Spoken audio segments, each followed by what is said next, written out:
देखो यार, अगर तुम्हें यह पता चल गया ना कि बोर्ड एग्जामिनेशंस के अंदर आपकी कॉपीज को चेक कैसे किया जाता है और अगर आप उस अकॉर्डिंग अपने आंसर को लिखकर आए तो आपके मार्क्स कटने की कोई प्रोबेबिलिटी बनती नहीं है। आपके मार्क्स हर एक सब्जेक्ट के अंदर फुल आ सकते हैं। तो हाय एवरीवन, मेरा नाम है प्रशांत। देखो जल्दी से वीडियो की तरफ बढ़ते हैं। इंट्रो वगैरह कभी और देते रहेंगे, आप सब मुझे जानते होंगे। मुझे पता है तुम बहुत परेशान होगे इस समय पर, क्योंकि भैया बोर्ड एग्जामिनेशन स्टार्ट होने वाले हैं। कुछ बच्चे इस वीडियो को तब देख रहे होंगे जब उनके बोर्ड एग्जामिनेशन स्टार्ट हो चुके होंगे। आई नो तुम्हें डर लग रहा है कि भैया क्या पेपर की चेकिंग बहुत हार्ड होगी या बहुत कम होगी, भैया आंसर को लिखकर कैसे आए कि नंबर हमें फुल मिल जाए। ये जो तुम्हारी सारी समस्या है ना, आज इनका हल मिलेगा। हल कैसे मिलेगा? हल मिलेगा, उन लोगों के अंदर जाएंगे हम, उन लोगों के दिमाग के अंदर जाएंगे जो कि आपकी कॉपीज को चेक करते हैं, मतलब आप सभी के टीचर्स। मैंने कई टीचर से बात करी जो कि CBSE board, SSC board, UP जो अपना यूपी बोर्ड होता है, उन सभी की कॉपीज को चेक करते हैं। उनसे मुझे पता चला कुछ ऐसी इनसाइट इंफॉर्मेशन जो कि मुझे आज आप सभी के साथ शेयर करनी है। देखो, नोटबुक पेन लेकर मत बैठो, आज हर एक पॉइंट सुनो, बस आराम से बैठकर सुनना। 10 मिनट की वीडियो होगी, ध्यान से सुनना। देखो, सबसे पहले बढ़ते हैं हमारी टिप नंबर 1। टिप नंबर 1 क्या है? क्या टीचर अपना दिमाग लगाते हैं नोटबुक चेक करते टाइम? मैं अगर आपसे कहूं नहीं, तो क्या आप शॉक होगे? हाँ भैया, शॉक हो जाएंगे। तो शॉक हो, क्योंकि टीचर अपना दिमाग नहीं लगाते हैं। इसका क्या मतलब है? देखो, कोई भी बोर्ड होता है ना, जैसे इमेजिन करता हूं एक सीबीएसई बोर्ड है, आपका इंग्लिश का पेपर पहला हुआ, उसके बाद आपकी कॉपीज आपके टीचर के पास गई जो कि बोर्ड के अंदर चेक करते हैं। उन सभी के पास एक आंसर की होती है जो कि सीबीएसई भेजता है, और उस आंसर की के अकॉर्डिंग उनको चेक करना होता है। तो ऐसा नहीं है कि वो बिल्कुल ही दिमाग नहीं लगाते, बट उन्हें कम दिमाग लगाना होता है और आंसर की को ज्यादा प्रेफरेंस देनी होती है। भैया कुछ समझ नहीं आ रहा आंसर की ये क्या होती है? अभी मैं दिखाता हूं कैसी दिखती है आपकी आंसर की। एक सब्जेक्ट वाइज दिखाऊंगा, ध्यान से समझना। देखो, सबसे पहले मैं आपको दिखा देता हूं इंग्लिश। ये अभी आपको विजिबल नहीं होगी, ये वाली आपको विजिबल होगी। देखो, ये हमारी इंग्लिश की, आई होप कि ये विजिबल होगी। थोड़ा सा देख लेना, है ना, थोड़ा पॉज वगैरह करके। अब देखो, ये आपकी इंग्लिश की आंसर की है। ऐसी आंसर कीज आपके टीचर्स के पास होती है जैसे आपका एग्जामिनेशन हुआ। तो देखो, टीचर के पास हर एक चीज है। जैसे कि ये है हमारा राइटिंग सेक्शन लेटर, तो सीबीएसई ने पूरी मार्किंग लिख कर दी है। क्या कि देखो, फॉर्मेट का 1 नंबर, मतलब अगर आप लेटर को लिख कर आ गए ना, बस फॉर्मेट में, चाहे अंदर तुमने कुछ भी लिखा है फालतू से फालतू, तो भी 1 नंबर तो मिलेंगे। उसके अलावा आपके कंटेंट के 2 नंबर, वो जो आप लिख रहे हो ना, उसके आपके 2 नंबर, और आपके ऑर्गेनाइजेशन ऑफ आइडियाज, आपने किस ऑर्डर में चीजों को लिखा है, उसका आपको 1 नंबर मिलता है। और आपकी एक्यूरेसी, एक्यूरेसी क्या है? आप ग्रामर मिस्टेक्स आपने करी हैं या फिर नहीं करी हैं, उसका भी 1 नंबर होता है। तो ऐसी पूरी गाइडलाइंस हर एक बोर्ड अपने टीचर्स को देता है। दूसरी चीज, आपको देखो पॉइंट बेस्ड भी नंबर मिलते हैं। ऐसा नहीं कि अगर आपने लेटर बहुत बेकार लिखा तो आपको कोई 0 नंबर दे देगा, नहीं, कोई आपको 0 नंबर नहीं देगा, एटलीस्ट 1 नंबर तो दे के ही जाएगा। अब बहुत बच्चे पूछेंगे भैया ये वाली आंसर की कहां मिलेगी? तो सीबीएसई के ऑफिशियल वेबसाइट पे, वहां पर आप जाकर देख सकते हो। अब सेकंड, एक और सब्जेक्ट पे बढ़ते हैं जो कि हमारा साइंस। अब देखना, एक साइंस का क्वेश्चन मैंने उठा लिया है। साइंस का क्वेश्चन था कि एक रिएक्शन आपको दे रखी थी, पूछा था ये रिएक्शन कौन सी है और इस रिएक्शन के कुछ एग्जांपल्स लिखो। अब देखो आंसर की में कैसे मेंशन है। आंसर की में मेंशन है ऑलरेडी कि ये वाली जो रिएक्शन है वो है डिस्प्लेसमेंट रिएक्शन। देखो ऑलरेडी गिवन है डिस्प्लेसमेंट रिएक्शन, और उसके आगे क्या लिखा है? उसके आगे लिखा है हाफ मार्क्स। मतलब अगर एक बच्चे ने लिखा होगा डिस्प्लेसमेंट रिएक्शन तो आधा नंबर तो उसे मिलेगा ही मिलेगा। उसके अलावा क्या लिखा है? यहां पर 3 रिएक्शन दिए हैं और नीचे क्या लिखा है? Any one of the reaction और अदर डिस्प्लेसमेंट रिएक्शन। मतलब कोई भी डिस्प्लेसमेंट रिएक्शन अगर एक बच्चे ने लिखी है एग्जाम्पल के तौर पर, तो उसको 1 नंबर मिलेगा ही मिलेगा। इसका क्या मतलब है? देखो, पॉइंट वाइज मार्किंग। अगर किसी बच्चे ने उस रिएक्शन का नाम लिख दिया होता ऊपर कॉम्बिनेशन रिएक्शन, और नीचे ये रिएक्शन लिखी होती, तो क्या उसके नंबर कटते? नहीं कटते, उसके केवल आधे नंबर कटते इसके, बट उसे इसके नंबर तो मिलते हैं ना।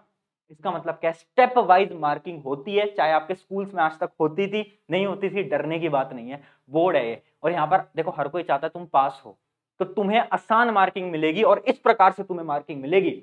देख लो, अगर एक पार्ट तुमने गलत लिखा है, दूसरा पार्ट सही लिखा है, तो उसके नंबर मिल जाएंगे। चलो आगे बढ़ते हैं। अगला कौन सा? हम मैथ। अब देखो, एक मैथ का एक एग्जांपल है, इसको देखना, ये वाला क्वेश्चन देखना, क्वेश्चन नंबर 27। ये वाला देखो। अब देखो, इसके अंदर कोई क्वेश्चन होगा जीरोस का, जीरोस निकालने का, पॉलिनोमियल का, है ना। अब ध्यान से देखना इसकी मार्किंग कैसे होती है। यहां पर देखो, इस कोने पर देखो, ये देखो, ये देखो, ये देखो, ये देखो, मार्किंग ऐसे होती है। और मैंने ये उन बच्चों के लिए दिखा रहा हूं जो कि मैथ से परेशान है। उनको ऐसा लगता है भैया आंसर हमारा गलत आता है, पूरे नंबर कट जाते हैं। वो तुम्हारे स्कूल में होता होगा, बट सीबीएसई या फिर किसी भी बोर्ड के अंदर नहीं होगा ये। क्यों? देखो, अगर तुमने इक्वेशन सही बनाई है तो उसके आधे नंबर यहां पर मिल गए, अगर तुमने आंसर यहां पर सही निकाला है तो उसके आधे नंबर यहां पर मिल गए, अगर तुमने वेरिफिकेशन का एक पार्ट सही करा है तो उसका एक नंबर यहां पर मिल गया, दूसरा पार्ट सही करा है उसको एक नंबर यहां मिल गया। इसका मतलब क्या है? पूरी स्टेप वाइज मार्किंग गिवन होती है।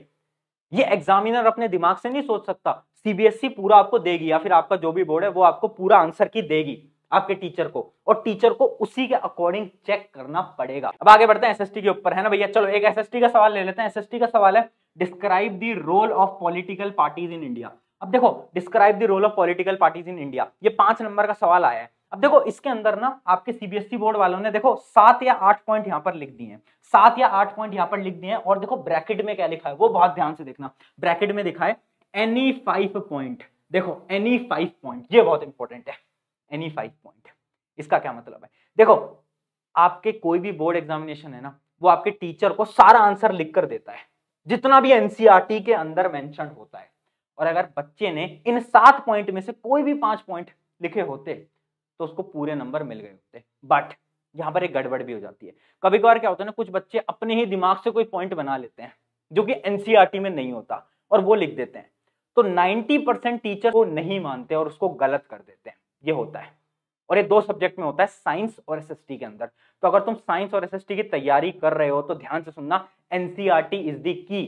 बार बार बोला था एनसीईआरटी पढ़ लो। क्यों बोला था? क्योंकि जब बोर्ड की कॉपी चेक होती है तो वहां पर टीचर के पास आंसर की होती है, और उस आंसर की के अंदर पॉइंट होते हैं एनसीईआरटी से। और अगर इस पॉइंट में से कोई भी पॉइंट आपके आंसर से मैच नहीं करेगा तो टीचर आपको नंबर नहीं दे सकता। हाँ, कुछ टीचर होते हैं जो कि बड़े अच्छे होते हैं, जो कि नंबर दे देते हैं, वो अलग होता है। बट आपको सारे टीचर नंबर नहीं देंगे। तो याद रखना, जो पॉइंट एनसीईआरटी में है वही आप याद कर रहे हो। अगर अपने दिमाग से बनाकर कुछ भी लिख दोगे तो नंबर मिलने की चांसेस बहुत कम है। तो ये तो थे हमारे कुछ हैक्स। अब आते हैं टिप्स के ऊपर। अभी हमने यहां तक क्या सीखा? हमने ये सीखा कि देखो भैया, स्टेप वाइज मार्किंग होगी, डरने की कोई बात नहीं है। इंग्लिश में हमें ग्रामर मिस्टेक्स बहुत कम करनी है। उसके अलावा एसएसटी और हमारा क्या है, साइंस, उसके अंदर में एनसीईआरटी पर ज्यादा फोकस करना है। अब टिप्स के ऊपर बढ़ते हैं। मुझे पता है वीडियो लंबी हो रही है, तुम्हारे एग्जाम भी पास है, बट डरो मत, ये वीडियो आपके मार्क्स को यहां से यहां पर ला देगी। चलो अब आगे बढ़ते हैं। टिप क्या है? कितने टाइम मिलता है एक कॉपी चेक करने के लिए? बहुत बार स्टूडेंट्स पूछते हैं। तो देखो, मैंने कई टीचर से पूछा तो टीचर बोलते हैं 10 से 15 मिनट हमें मिलते हैं एक कॉपी चेक करने के लिए, बट हम एक कॉपी केवल 5 मिनट के अंदर चेक कर रख देते हैं। क्यों? क्योंकि इतना ही टाइम उनको लगता है। अब एक चीज बहुत इंपॉर्टेंट है जो कि मुझे एक टीचर ने बताई थी, वो क्या थी? ध्यान से देखना, मैं एक इक्वेशन लिखने जा रहा हूं। देखो, time is inversely proportional to your marks. इसका क्या मतलब है? इसका क्या मतलब है? एक टीचर जितना टाइम आपकी कॉपी पे बिताएगा, इमेजिन करो आपके एक टीचर ने 15 मिनट आपकी कॉपी चेक करी, तो उतने ही कम आपके मार्क्स होते जाएंगे। इसका क्या मतलब है? कि भाई टीचर को ज्यादा समय मत दो आपकी कॉपी चेक करने के लिए। वो आप कैसे कर सकते हो? वो आप कर सकते हो, पता है कैसे? दिखाता हूं। एक पॉइंट है, अगला ही शायद पॉइंट होगा, हाँ ये रहा। Keep your paper neat and clean. Gap दे दे के लिखो, गैप दे दे के लिखो। हर एक पॉइंट के बाद गैप बना दो, हर एक क्वेश्चन के बाद पॉइंट बना दो। एक क्वेश्चन कंप्लीट करा, उसके बाद 2 लाइन छोड़ दी, 3 लाइन छोड़ दी। क्लीन, बिल्कुल क्लीन लिखो। और अगर तुम्हें देखना है कि एग्जाम में लिखा कैसे जाता है आंसर, तो मैंने एक इस पे मेन चैनल पे वीडियो बना रखी है, लिंक डिस्क्रिप्शन में, वो देख लेना। इससे क्या होगा? टीचर आपकी कॉपी पे कम फोकस करेगा, उसे दिखेगा अच्छा ये आंसर सही था, टिक, अच्छा ये आंसर सही है, टिक। वो आपकी नोटबुक ज्यादा देर पढ़ेगा नहीं, और अगर वो कम पढ़ेगा तो आपके नंबर इंक्रीज होंगे। तो याद रखना, time is inversely proportional to your marks. अब अगला पॉइंट देखते हैं। अगला पॉइंट क्या है? अगला पॉइंट है, टीचर आपको पास करने की कोशिश करेगा। हर एक टीचर आपको पास करने की कोशिश करते हैं, इस बात को याद रखना। कोई भी आपको फेल नहीं करना चाहता, कोई भी चाहे बोर्ड हो, आपको स्टेप मार्किंग करेंगे। तो याद रखना, अगर आप एक वो स्टूडेंट हो जिसने ज्यादा कुछ नहीं पढ़ा है, तो एग्जाम में हर एक क्वेश्चन को अटेम्प्ट करके आना एटलीस्ट। अगर तुम अटेम्प्ट भी करके आओगे ना, तो 90% चांस है कि आप पास हो जाओगे, कोई दिक्कत नहीं आएगी। ठीक है, अगला पॉइंट क्या है? अगला पॉइंट है, लास्ट के 2 पेजेस फॉर रफ वर्क। बहुत सारे बच्चे पूछते हैं कि भैया रफ वर्क कहां करें? तो देखो, लास्ट के जो 2 पेजेस होते हैं ना, उनके ऊपर डाल दो रफ, और एक और लास्ट वाले पे डाल दो रफ। ठीक है, और उसमें पूरी रफ पेज में कुछ भी लिखो तुम अनाप शनाप, तुम्हारे रफ पेज को कोई नहीं पढ़ेगा। अगर तुमने हेडिंग डाल रखी होगी रफ, तो टेंशन की बात नहीं है। तुम्हें ऐसा लगता होगा कि यार भैया मैं अपनी ही शीट के लास्ट में रफ लिख दूंगा तो टीचर मेरे नंबर काट लेगा। अरे कोई नहीं काटेगा, अरे कोई नहीं काटेगा। तू बस रफ लिख देना उसके ऊपर, और चाहे उसमें कुछ भी करना, जीरो कट्टा स्केल, किसी को फर्क नहीं पड़ता। बस तू हेडिंग रफ डाल देना वहां पर। ठीक है, यहां तक क्लियर होगा। अगला पॉइंट क्या है? सीक्वेंस में अटेम्प्ट करो। ये मैं अपने मेन चैनल पे भी स्ट्रेटजी बता चुका हूं कि यार याद रखना, सीक्वेंस में क्वेश्चंस को अटेम्प्ट करो। जैसे कि देखो, इमेजिन करो आपकी सेक्शन 1 है, सेक्शन 1 है, सेक्शन ए ले लेते हैं। Section A section B, section C, section D, 4 section ले लिया। ठीक है, अब देखो ध्यान से, आपको हर एक सेक्शन के क्वेश्चन को सही ऑर्डर में अटेम्प्ट करना है। जैसे कि सेक्शन ए में आप ऐसे ही करो 1 फिर 2 फिर 3, ऐसे ही बी में भी 1 2 3, सी में भी 1 2 3, डी में भी 1 2 3। अब सेक्शंस को ऊपर नीचे कर सकते हो, जैसे कि सेक्शन सी को पहले कर लिया, सेक्शन बी को बाद में कर लिया, ऐसा आप करो, कोई दिक्कत नहीं है। बट एक सेक्शन के अंदर क्वेश्चन के सीक्वेंस को सेम रखना। क्यों? क्योंकि टीचर ऐसा बोलते हैं, देखो अगर सीक्वेंस इधर उधर होता है तो टीचर का दिमाग खराब होता है, और मैंने आपको बताया ना, जितना टाइम टीचर लगाएंगे उतने कम नंबर आपके आएंगे। अब देखो बहुत सारे बच्चे बोलेंगे भैया इसमें एक दिक्कत है, अगर मुझे एक क्वेश्चन नहीं आया बीच में तो मैं क्या करूंगा? कोई टेंशन की बात नहीं है, वहां पर एक पेज छोड़ दे, एक पेज छोड़ दे, कोई दिक्कत नहीं है। चाहे आंसर तेरा छोटा हो बट एक पेज पूरा छोड़ देना, कोई दिक्कत नहीं है। उससे क्या होगा? आपका एटलीस्ट सीक्वेंस मेंटेन रहेगा। तो ट्राई करना पूरा सीक्वेंस मेंटेन करो। सीक्वेंस अगर आपका मेंटेन नहीं हो पाया तो हाई चांसेस हैं कि आपके वहां पर आधे एक नंबर कट जाएंगे, जो कि आप नहीं कटवाना चाहते हो। तो ये थी हमारी आज की वीडियो। आई होप इससे तुम्हें कुछ सीखने को मिला होगा कि भैया बोर्ड में कॉपीज कैसे चेक होती है, हमें किस चीजों पे ध्यान देना है, और अगर तुम्हें ये देखना है भैया आंसर कैसे लिखा जाए तो उस पर बहुत शानदार वीडियो बना रखी है, लिंक डिस्क्रिप्शन में, वो देख लो।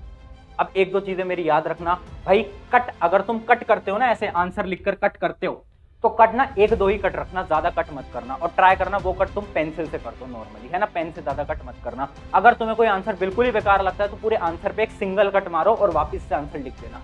अगर तुम्हारे एक आंसर में 5-6 कट मिल गए ना तो मान लो तुम्हारा आंसर तो गया। तो भाई कट वाली प्रॉब्लम को दूर करो और आंसर जो भी लिखो अच्छी तरीके से लिखो। मैं ये नहीं कह रहा कि आंसर में आप बड़े बड़े भारी भारी इंग्लिश के शब्द लिख दो, जरूरत नहीं है। आंसर नॉर्मल लिखो, बट ऐसा लिखो कि टीचर पढ़े और उसे आसानी से समझ आ जाए और वो नंबर देके निकल जाए। तो ये थी हमारी आज की वीडियो। आई होप आपको कुछ सीखने का तो मिल ही गया होगा, है ना। और अगर आपको कुछ सीखने को मिला है तो इस वीडियो को अपने एक मित्र के साथ जरूर शेयर कर देना, है ना। चैनल सब्सक्राइब करना है, नहीं करना है वो आपकी मर्जी, मैं कभी नहीं बोलता, बट एक मित्र के साथ शेयर कर देना। और याद रखना, ये एग्जाम तुम्हारी लाइफ का सबसे अच्छा एग्जाम होने वाला है।